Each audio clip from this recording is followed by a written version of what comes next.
Abra a sua Bíblia comigo, então, no Evangelho segundo Mateus,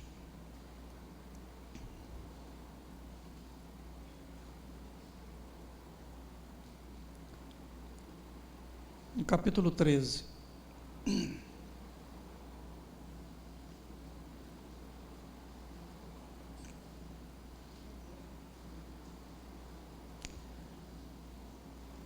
Entendam,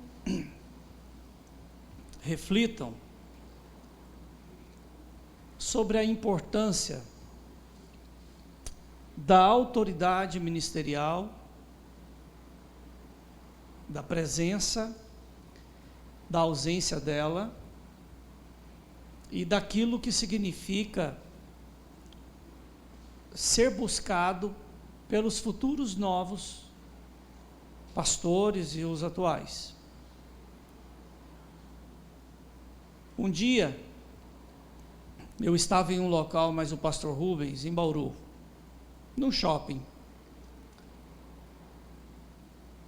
Foi no dia a Marília estava junto também, foi no dia da Linda, Marília, da minha linda, né? É que eu chamo o pastor Rubens de meu lindo até hoje. E nós encontramos uma pessoa, um musicista, Regina, de excelência,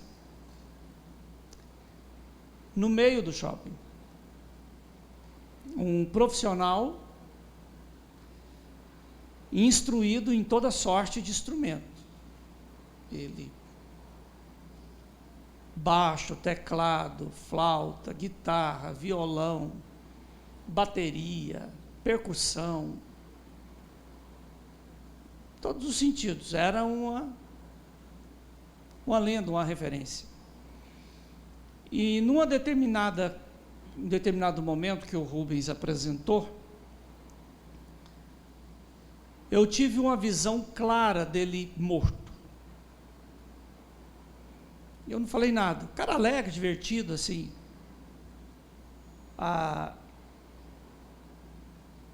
Negro, não era muito magrinho, mas também não estava explodindo ainda. E numa determinada conversa, o Rubens falando sobre quem eu era e pastor, ele falou assim: não estou nem para a igreja mais não. O pessoal fala de cobertura pastoral, cobertura é só de chocolate, é só no bolo. E eu olhei para aquilo, olhei para ele, olhei para o Rubens. Eu falei: nessa vida sempre vai ter lenha para queimar no inferno e lenha para fazer incenso, né? Então, eu não vim aqui por causa dele, não estou aqui por causa disso, não vou me desgastar. E passou alguns dias, ele morreu. Novo, jovem. Eu tinha comentado com o pastor Rubens. E o Rubens, ele é lento no fazer as coisas. Tudo que vai fazer, um detalhe, aquilo outro. Mas ele grava tudo. As pessoas é cheio de chegar em mim e falar assim: pastor, o senhor lembra do que o senhor falou aqui? Não. O senhor lembra o dia que nós conversamos assim, assim? Não. Por quê? Eu não posso ficar me apegando, irmãos, em informação que Deus me dá, que é única e exclusiva da vida de uma pessoa. Foi Deus que revelou. Se eu guardo na memória determinados tipos de coisa, isso se torna arma em momentos de contrariedade.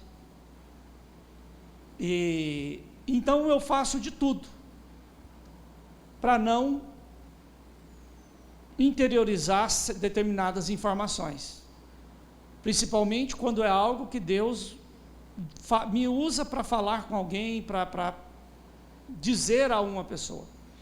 Mas disso eu lembro, porque foi real. E ele poderia tranquilamente ter se livrado daquele momento. Mas o coração dele já estava contaminado. E eu não tinha por que corrigi-lo, Sandra, exortá-lo, debater, orar. Não fui ali naquele momento para aquilo, eu tinha outra missão. E a missão que Deus me deu, eu fui extremamente bem sucedido. 100% de aproveitamento, 100% de acerto. A árvore ela é conhecida pelos frutos. E isso é inquestionável.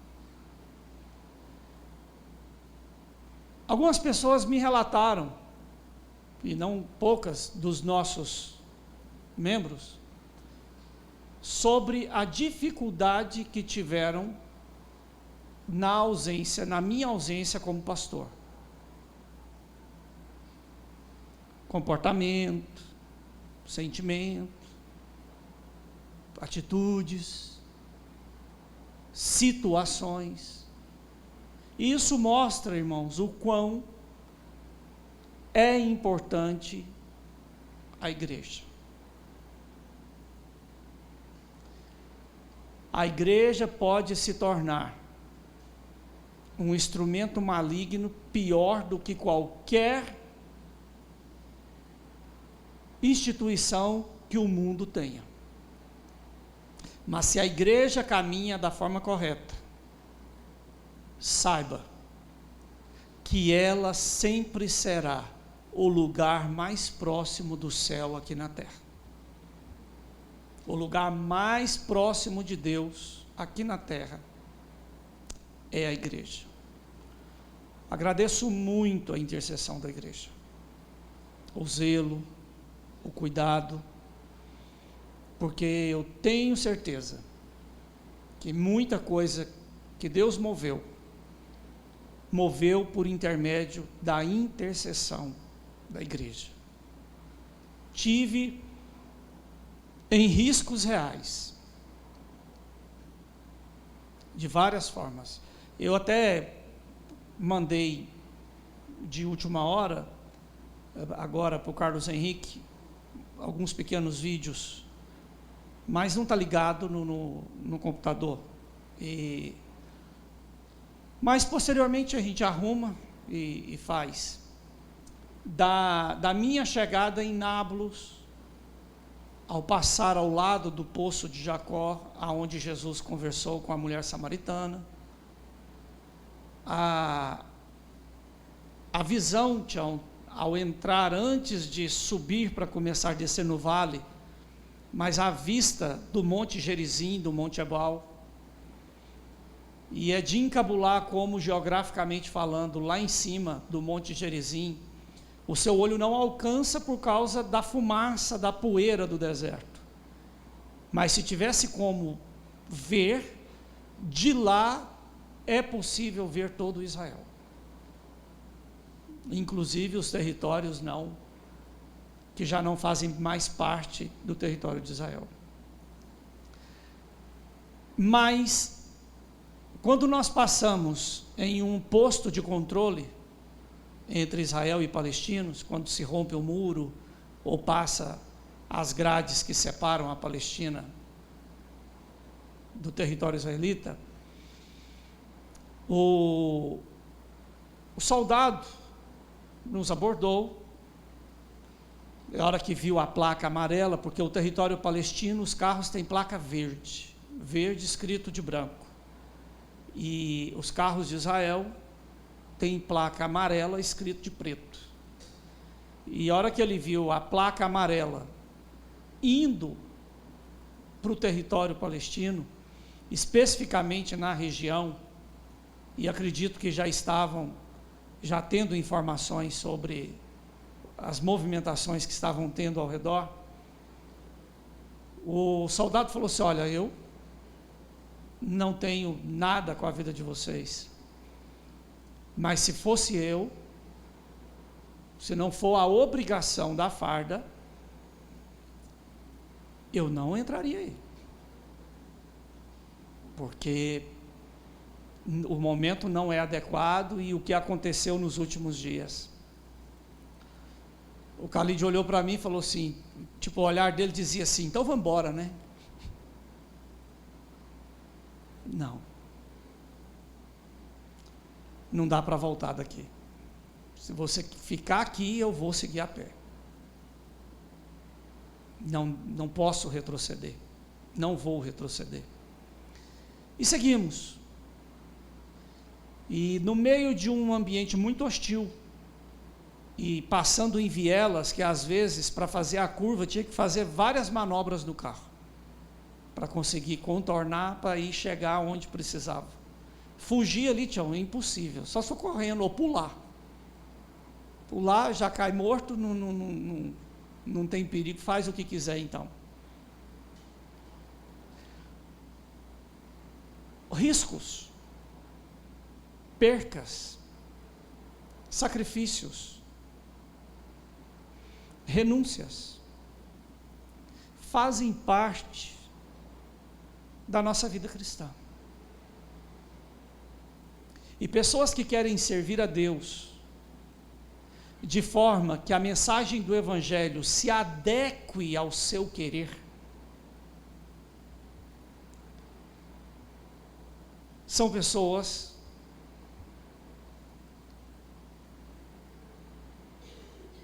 muito perigosas para si mesmas. E uma coisa que Deus falou comigo, pastor, de uma forma muito violenta, muito forte dentro de mim, a minha carne tremeu, quando eu estava sob o Monte Ebal. O Monte Gerizim, tudo que é lindo, tudo que é bonito, tudo que é rico, tudo que é próspero, está sobre o Monte Gerizim. E no Monte Ebal, o Monte da Maldição, tem nada. Absolutamente nada. Até tentaram fazer, Alexandre, cortando a montanha e fazendo passagens, mas está lá abandonado. Não arrumaram, ninguém quer, ninguém vai ali.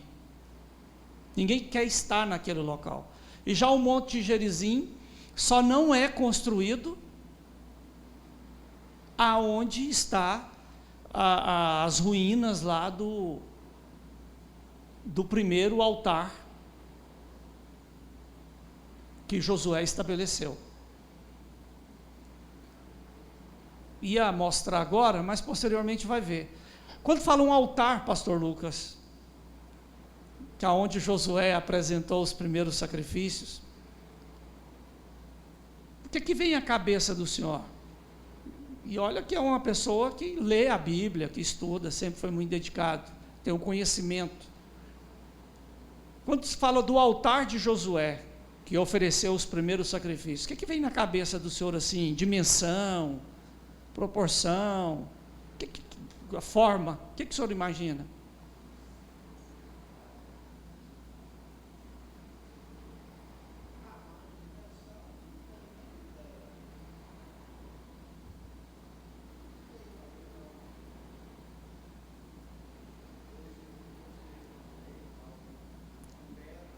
Dois por dois, 3 por 3. Alguém mais gostaria de...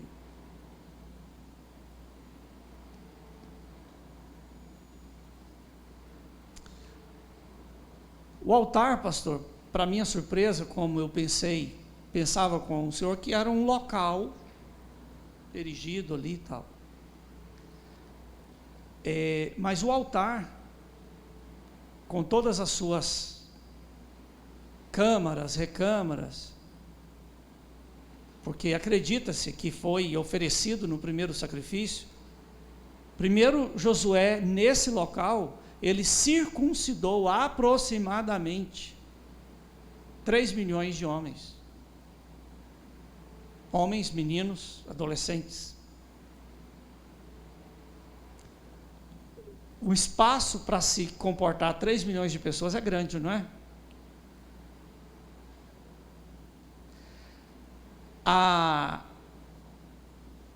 E depois foi celebrada a primeira Páscoa, nesse local aonde comeram durante vários dias aquilo que foi estabelecido da Páscoa, ervas amargas, o cordeiro, né, ou o cabrito, tinha que para ser imolado tinha que ser cordeiro. Qual é a diferença do cordeiro para o carneiro? É porque o cordeiro ainda não entrou na puberdade. Ele tem uma idade. Passou daquilo, ele não serve. Ele não pode ser apresentado. Então o cabrito, da mesma forma, tinha um tipo de cor que não podia sacrificar, tinha um tipo de animal que não podia ser apresentado. Então não era qualquer coisa. Então o sacrifício era de milhares de animais. Pastor, eu andei até ficar cansado sobre o altar. Foi indo, eu desisti. Eu falei, não, hoje, outro dia, Deus, eu volto aqui para poder acabar de olhar tudo o que tem. Falo entrando em todos os lugares, olhando como que era, e pessoal, é enorme, Carlos Henrique. Era, pode-se dizer, uma cidade, não é um altar, não era um local específico, mas imolava-se milhares de animais quase que simultaneamente. É muito forte. Aí quando você chega lá e você vê a comunidade dos samaritanos, que ainda fazem parte das 10 tribos que foram exiladas, e a prática do sacrifício mosaico é mantida até hoje. Eu cheguei um dia, fui no dia errado, ou no dia certo, mas eu cheguei num dia antes da festa, aonde são apresentados, são sacrificados os cordeiros, e são preparados, eu queria ver o ritual, aonde os sacerdotes, os rabinos, não são rabinos, porque não são judeus, são samaritanos, então os sacerdotes cumprem à risca toda a ordenança de Moisés para o sacrifício como é. E o local que estava preparado, meu amigo, era caminhão e caminhão de lenha para preparar, para cozinhar todos os animais, para posteriormente servir a todo o povo.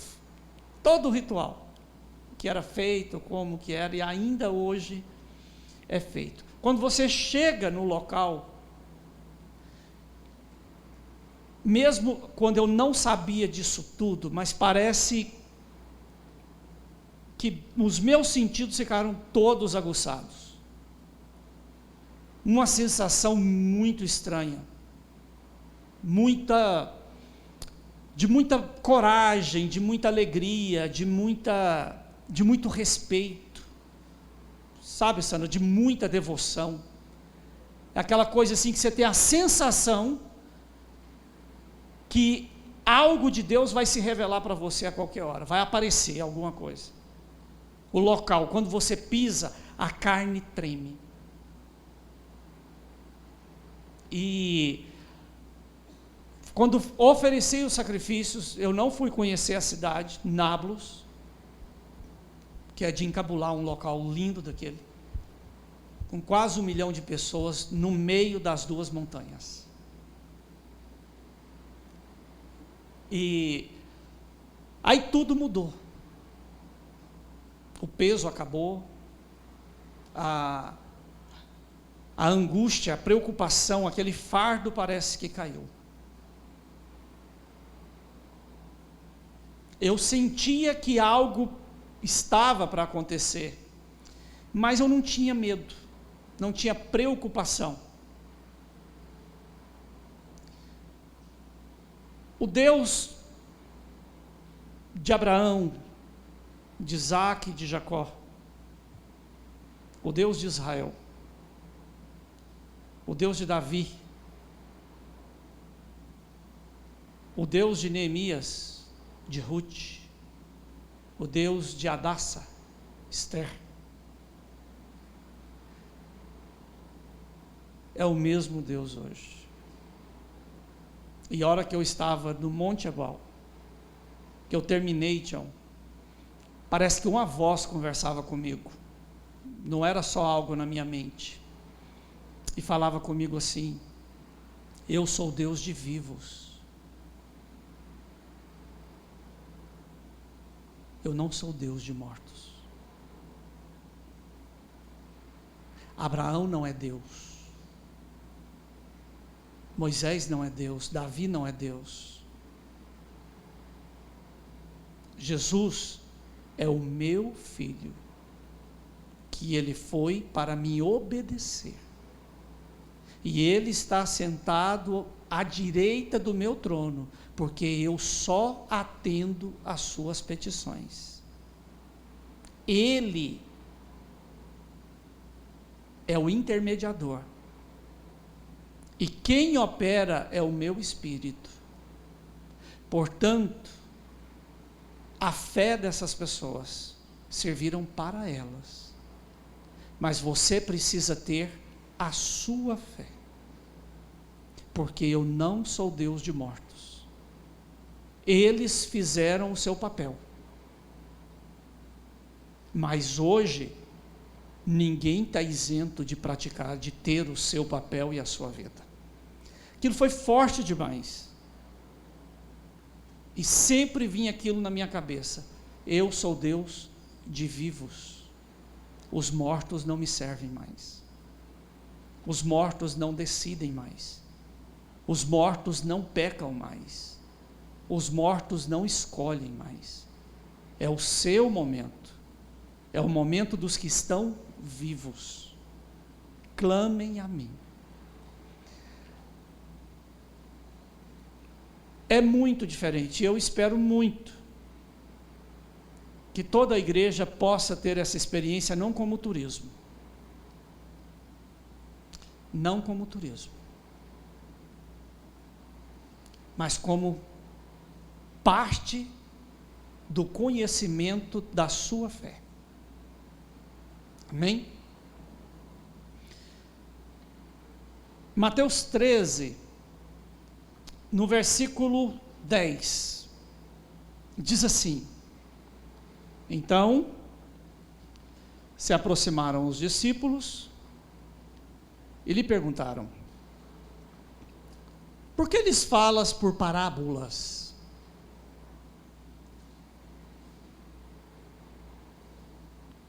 Ao que respondeu: Porque a vós outros é dado conhecer os mistérios do reino dos céus. Mas àqueles não lhes é isso concedido. Pois ao que tem, se lhe dará, e terá em abundância. Mas ao que não tem, até o que tem, lhe será tirado. Por isso, lhes falo por parábolas, porque vendo, não veem, e ouvindo, não ouvem, nem entendam, de sorte que neles se cumpre a profecia de Isaías: Ouvireis com os ouvidos, e de nenhum modo entendereis. Vereis com os olhos, e de nenhum modo percebereis. Porque o coração deste povo está endurecido.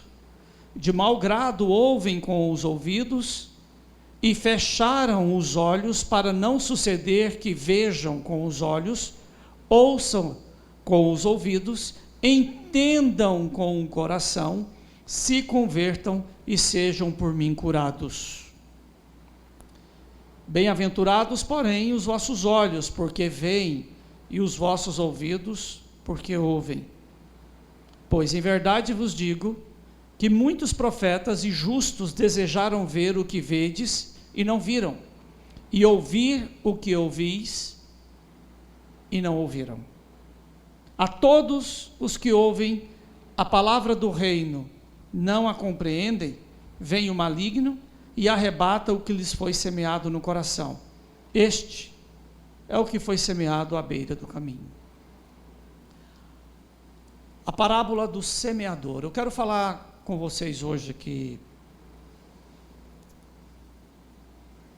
sobre corações fracos.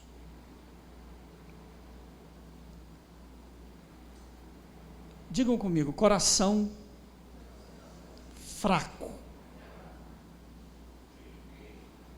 Diga de novo, corações fracos.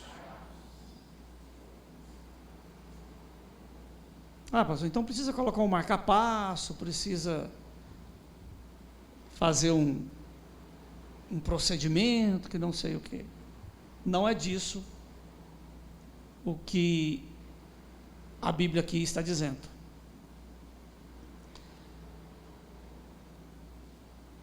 Quando se trata de física quântica, o coração é superior ao cérebro. Por isso Deus fala, por intermédio do sábio, lá em Provérbios, sobre tudo que se deve guardar, guarde o seu coração. O coração é 5.000 vezes mais magnético do que o cérebro, 3.000 vezes mais elétrico. E o coração tem quase a mesma proporção de neurônios que o cérebro tem. Ou seja, o coração pensa por si só.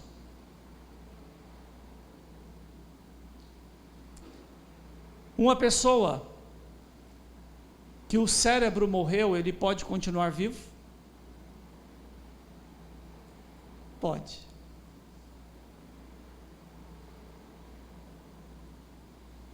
Mas uma pessoa que o coração morreu, o corpo mantém-se vivo? Não. E aqui Jesus está dizendo sobre a profecia de Isaías, de um povo de coração duro.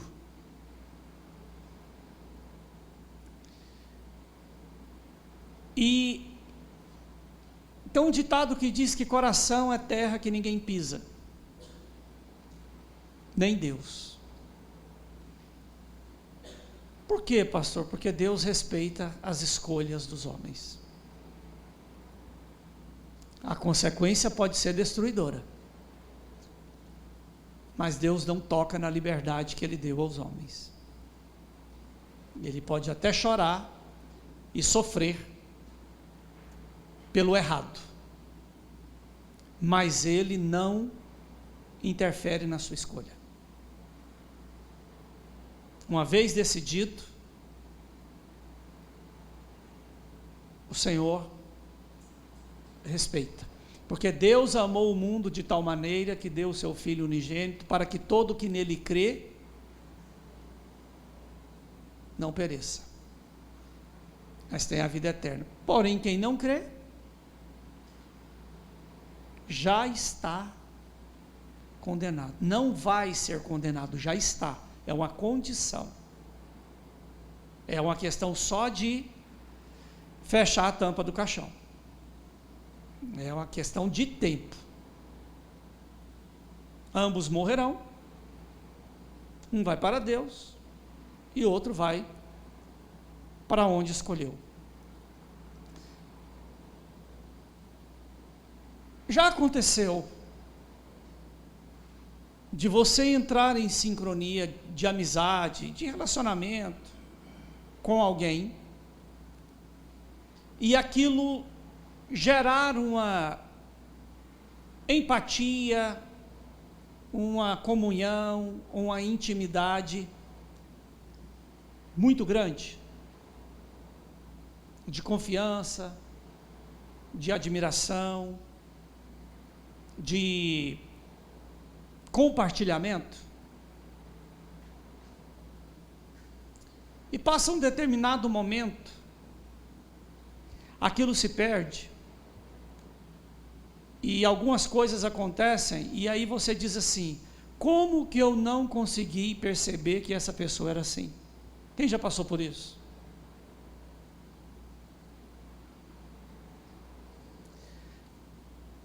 É porque ela não era. O que você viveu com ela foi verdadeiro. Era real. Porém, num dado momento o coração mudou. E quando o coração muda, tudo muda.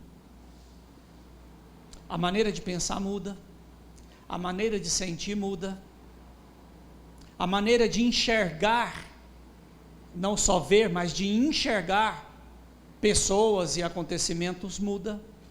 Por isso que é dito, sobre tudo que se deve guardar, guarde o seu coração. Mas as pessoas não vigiam, e elas permitem-se ver coisas que envenenam o seu coração. Ela se dá o luxo de ouvir coisas que envenenam o seu coração. E quando o coração muda, quando o coração perde os freios,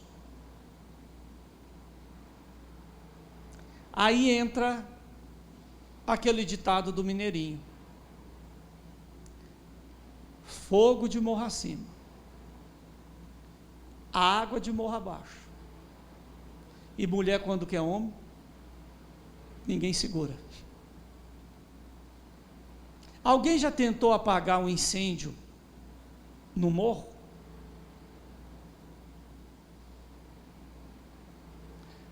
Eu nunca tentei, porque os sábios que me cercavam não deixavam, porque sabe que é morte certa. Não, é impossível apagar um fogo no morro, porque a chama que está aqui embaixo, ela já começa a incendiar a outra que está, a mata que está lá em cima, e o próprio fogo gera vento. É impossível. Brincar com fogo é bom, não é, Fabrício?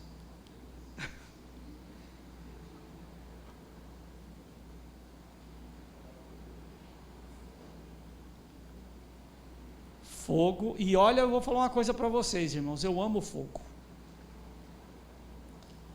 Se quer ver me ver feliz, é queimando alguma coisa, pondo fogo em algo. Se eu estiver na fazenda, você pode ter certeza que vai ter um fogo perto de mim, debaixo de chuva, debaixo de sol, vai ter alguma coisa queimando. Não, pastor, não queima não. Então, cola em mim que você vai ver fogo. Mas fogo é coisa perigosa. E quando um fogo estranho aproxima da sua vida, e o seu coração é fraco para perceber o que está acontecendo, ele muda o seu coração. E você acha que é uma decisão sua, que é uma escolha sua, que é a vontade sua, só que você foi envenenado. E você está prestes a entrar por um caminho que pode te custar tudo. Não porque você quer, não porque escolheu, mas porque você tem um coração fraco, que é levado por todo o vento de influência. Não ignore. Adão foi feito puro. Adão, terra negra, lama negra, o que significa? Feito à imagem e semelhança de Deus. Não estava sujeito a determinadas coisas que nós estamos. Deus fez Eva de Adão, pura, corpo, alma e espírito, comunhão plena, perfeita. Adão foi enganado?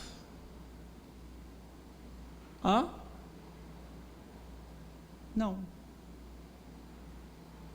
Adão foi iludido?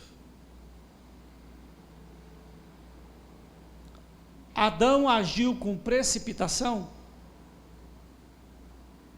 Não. Ele sabia exatamente o que estava fazendo. Agora, Eva, ela foi despertada para um único fruto, para uma única árvore, das inúmeras que existiam dentro do Éden. A árvore do conhecimento do bem e do mal. E por que ela criou aquela obsessão, aquele fascínio por aquela árvore? Porque ela foi induzida a vê-la, a questioná-la. Pessoas de coração fraco, elas não se atentam para os sinais que as cercam, para os alertas que Deus dá. E elas se abrem para quem elas já deviam ter se fechado.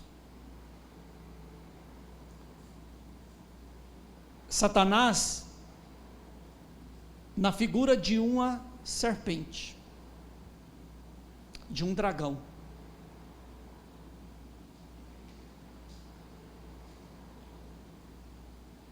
entra em diálogos profundos com Eva.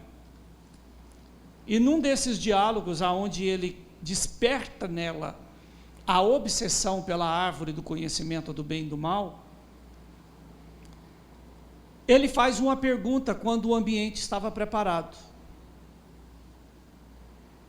Uma única pergunta, que desencadeia toda uma tragédia universal, atemporal e letal. Ele pergunta para ela assim: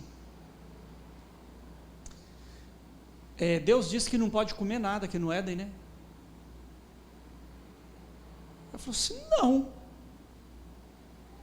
de tudo podemos nos alimentar, a única que não podemos é a árvore do conhecimento do bem e do mal. E ele fala: e aí entra o veneno. Será por quê? Será porque ele ter medo de que vocês se tornem como ele e não obedeçam mais? Que você se torne superior a Deus? Aquilo entrou no coração de Eva. E ali passou a questionar a bondade de Deus. Passou a questionar a fidelidade de Deus. Passou a questionar as verdades de Deus. Passou a duvidar da seriedade que era a palavra que o Senhor tinha dito. Depois que o coração dela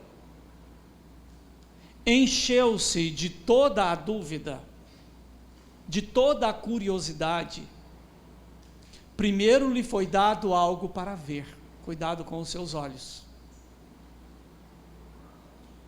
Depois, lhe foi oferecida algo a ser desejado.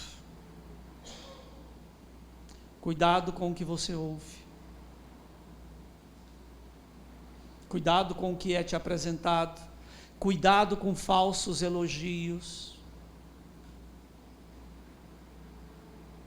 Cuidado, o pessoal já fala que no Éden tinha uma cobra, que para identificá-la era até mais complicada. Em determinados momentos ela fazia pss, né? Dava um calingo, ou um chocalho, sei lá o que era. Mas a serpente hoje, ela continua fazendo suas vítimas. E geralmente você ouve hoje ela quando ela diz assim: oi amiga. Cuidado com quem é especialista em te colocar para cima. Cuidado com quem gosta de falar que gente feia é bonito. Que gente gordo está em forma. Que roupa marmota está super bem. Nossa, você está ótimo. Pastor, tem que falar que está ruim? Pelo menos ficar calado, né? Cuidado com pessoas que falam o que você quer ouvir, com pessoas que te incentivam, porque há um caminho, irmãos, que por coração fraco ele é sem volta, e tem gente que eu, como pastor, eu tenho que ficar atravessando o caminho dele todo dia para tirar veneno do ouvido, porque todo dia tem uma dúvida nova, tem um questionamento novo, tem uma fraqueza nova, tem uma indagação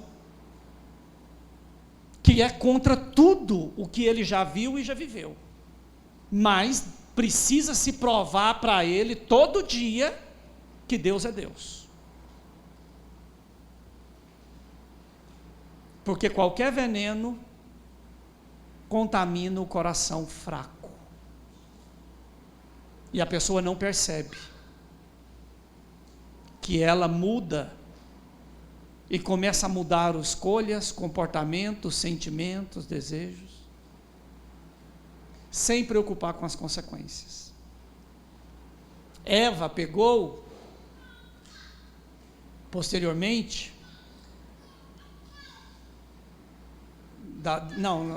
dá outro brinquedo para ela, né, Gabriel?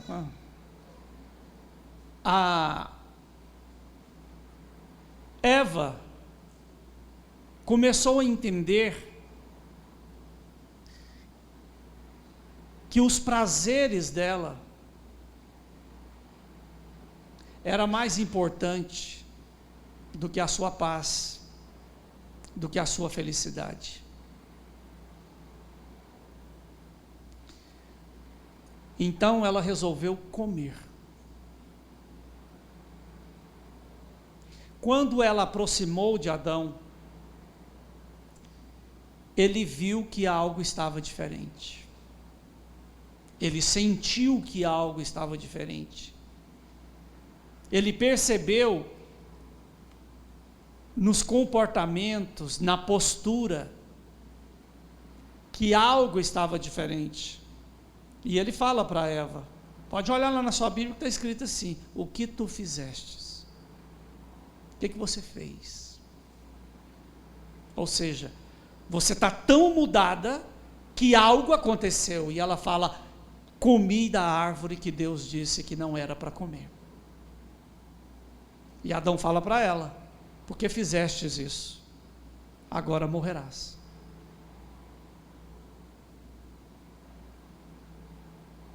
Adão, para não ficar sem a companhia,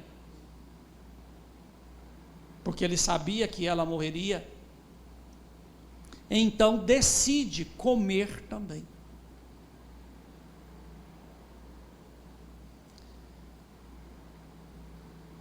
Escolhas de crentes inconsequentes têm o poder de destruir ministérios, tem poder de destruir a família, tem o poder de envergonhar o nome de Deus. Por quê? Porque o seu coração é fraco. Qualquer sussurro você cai nele. Você pode, você tem direito, aonde você está com a cabeça, para que isso, e para não sei o que, e que não sei o que, seu corpo, suas regras, só se vive uma vez, e a pessoa cai nesse tipo de coisa, e aí passa um tempo, ela se encontra num local, que não tem mais volta,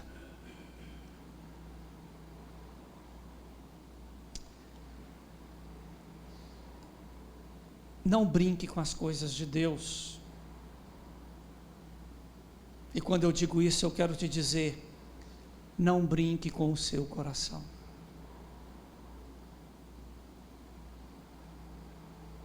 Uma amizade errada pode acabar com tudo.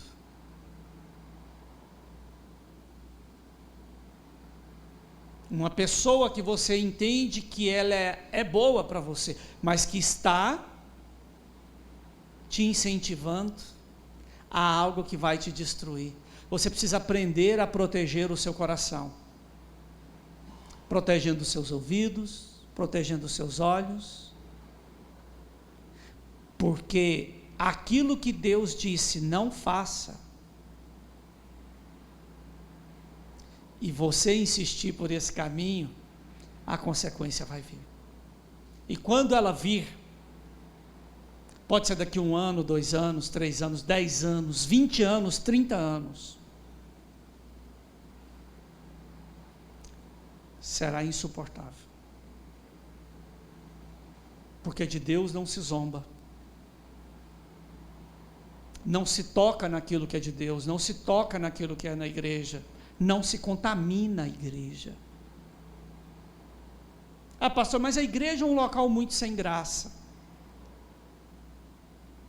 Não tem aventura, não tem novidade, não tem nada. Cola em mim, irmãos. Passa um período junto comigo. Vamos ver se o seu coração aguenta a adrenalina toda que precisa. O reino de Deus, irmãos, é tudo de bom nas nossas vidas. A palavra, ela cura, ela restaura, ela liberta, ela traz dignidade, ela traz honra, ela traz riqueza, ela traz prosperidade, ela traz a fartura, ela traz a abundância, ela traz a honra, ela traz o respeito. A palavra de Deus, ela é perfeita e gera perfeição em quem a observa.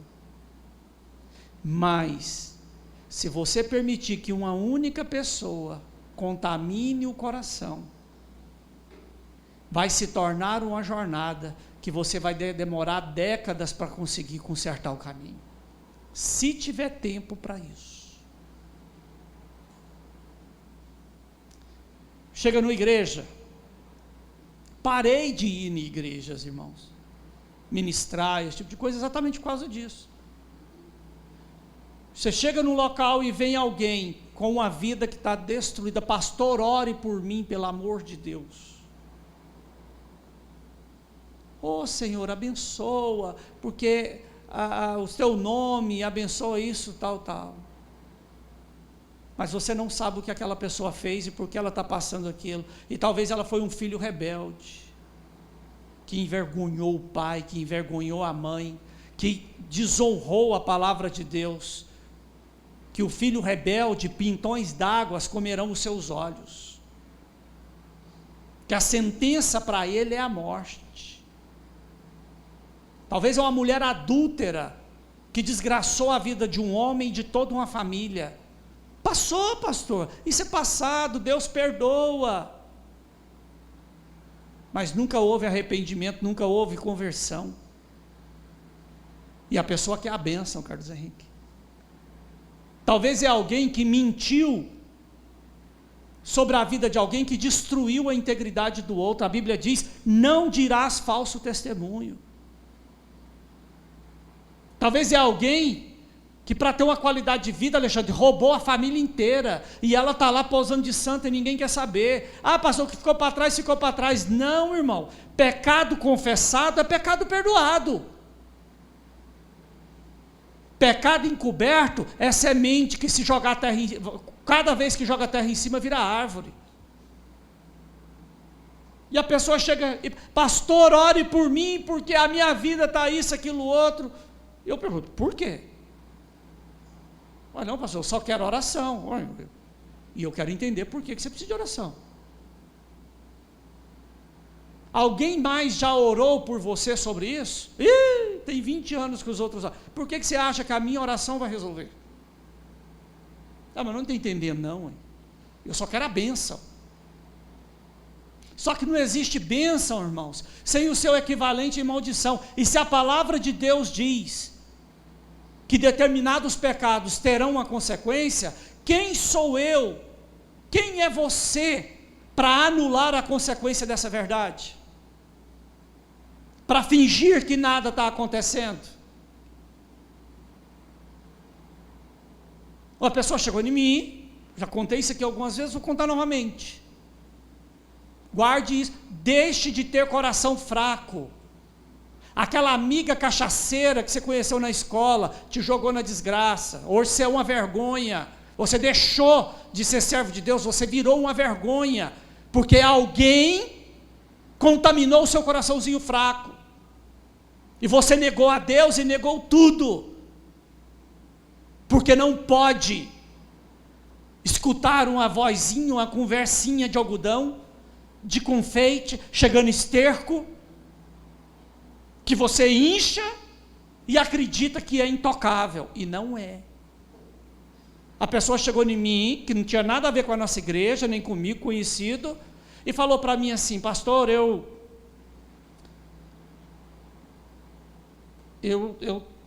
estou tendo um caso.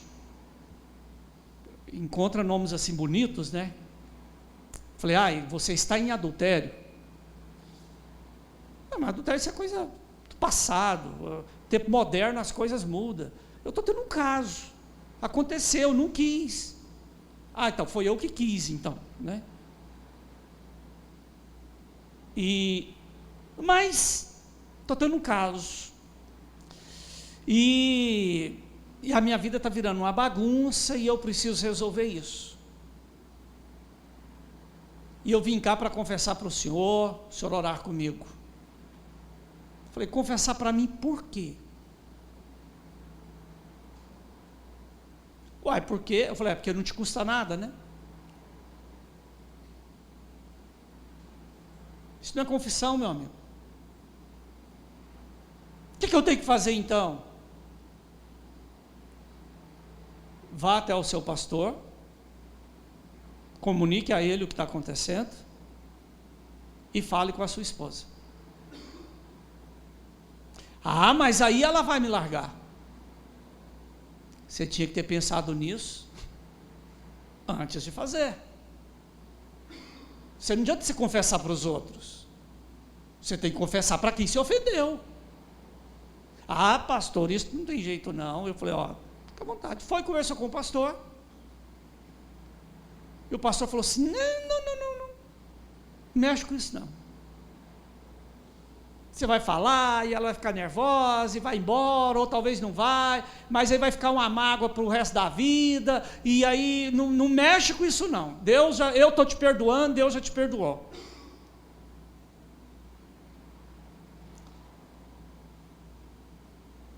Fingi de conta que nada está acontecendo, está tudo bem, agora eu estou ótimo. Um dia, passado 2 anos, o pastor estava pregando, foi para fazer um exemplo, não sei do que, na hora do culto, esqueceu dos detalhes da conversa e falou, olha, fulano, ele traiu a esposa, mas ela perdoou ele, está aí, isso, aquilo.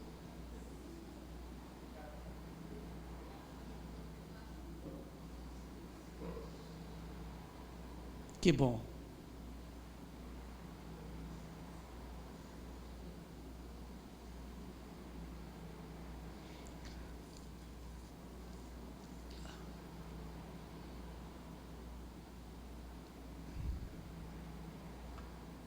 Sabe aonde pecado não tem consequência, irmãos? Somente na cabeça de quem perdeu a decência. Até um determinado ponto. Porque quando a consequência chegar, e ela vai chegar, aí vai virar um desespero, querendo que outros resolvam as escolhas que ela fez de um coração fraco. Pastor, eu tenho meus motivos. Entenda que as consequências são suas também.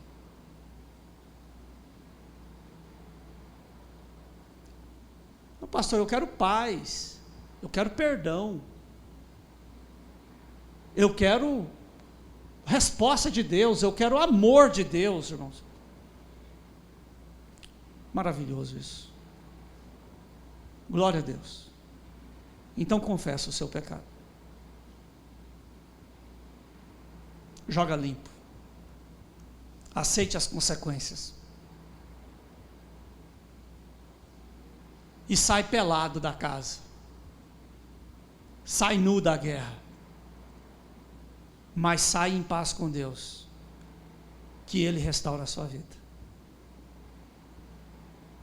Mas cuidado. Com o coração fraco. Que se envenena por qualquer um e por qualquer coisa.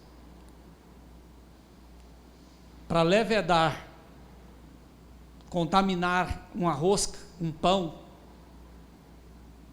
é pouquinha coisa.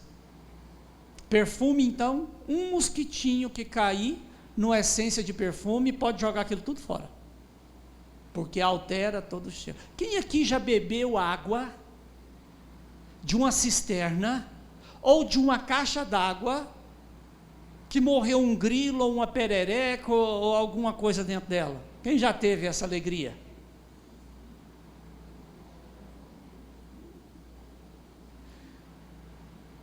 Mas é um bichinho pequenininho, em 2.000 litros d'água, irmão, contamina tudo, tem gosto e tem cheiro.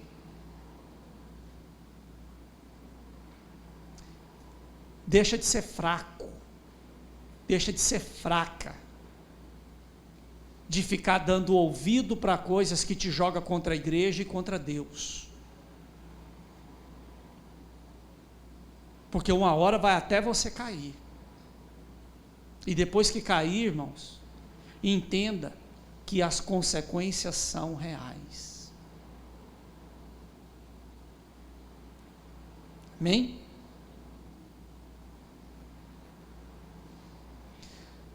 Vamos ficar de pé.